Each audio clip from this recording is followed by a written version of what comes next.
Guys, I'm going to show you a snake. I'm so excited to show you guys because I looked all year last year and I've only found like maybe 2 of them ever. And I'm super excited to be able to show you. John called me up. I rushed down to his house and this is what we found.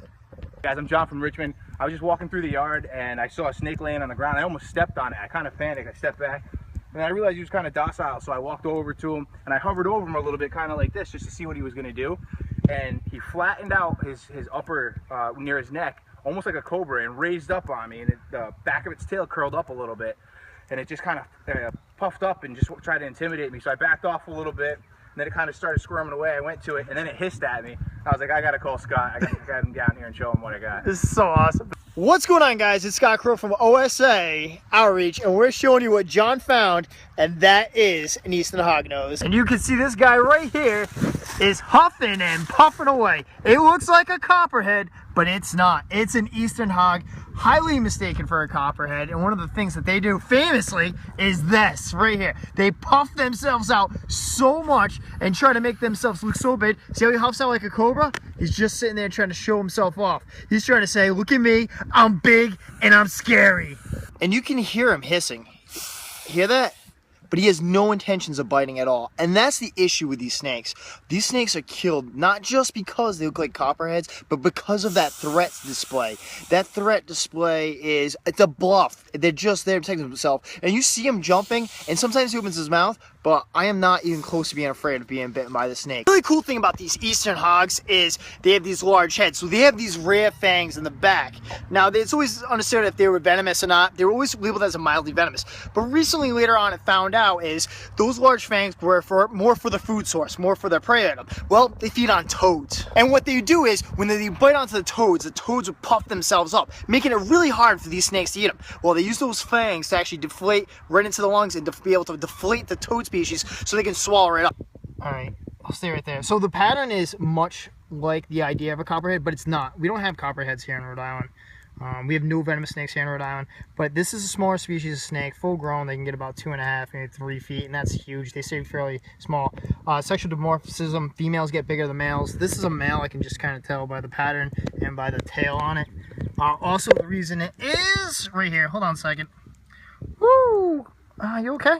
Well, they get the name Hognose is the nose. Oh, see this right here? This is awesome. So they get the name Hognose because the nose on the side. Now, for the first line of defense, they'll huff and puff out, and they can flatten their heads like a cobra. But this here is like my favorite part. They totally pretend that they're dead. They wrap themselves, flip themselves upside down, stick the mouth out, tongue and everything. And this is how they make an animal think it's dead, so they stop leaving it alone. This little guy right here is the drama queen of snakes. That's what this is. It's gonna huff and puff at you to show off, look really scary, but in reality, and then when he thinks you're gonna eat him, they roll themselves up, trying to play dead. Even though this little guy's playing dead, watch the tongue. Wait for it. Or make it look like a liar. Oh, there it is. After faking dead a little bit, now you can see he's coming back. He's checking around his surroundings. He's seeing if I'm hovering over him. And he's like, all right, I'm safe. It's time for me to move. You see that threat display? He comes out, he huffs out, he puffs out, tail's going. But yeah, I stick my hand right here and nothing. Just a hiss. My hand's on his mouth. They're absolutely adorable. Hello, little friend. Oh, it's so cute.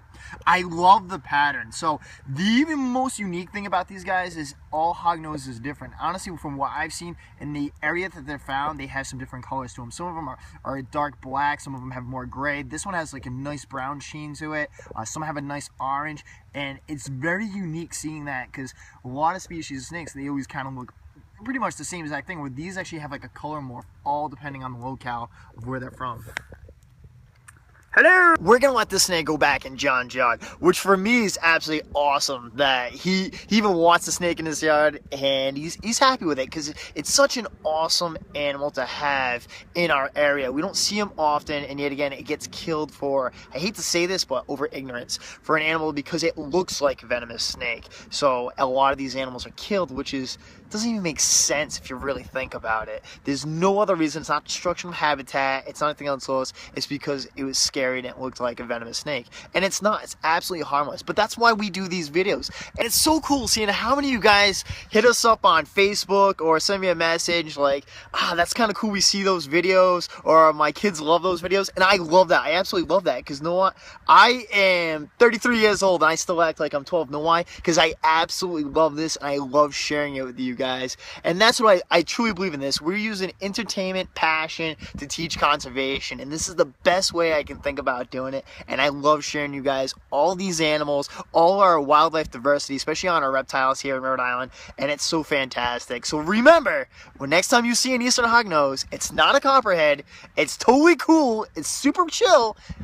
And just leave it alone. Thanks, guys. I'll see you guys later.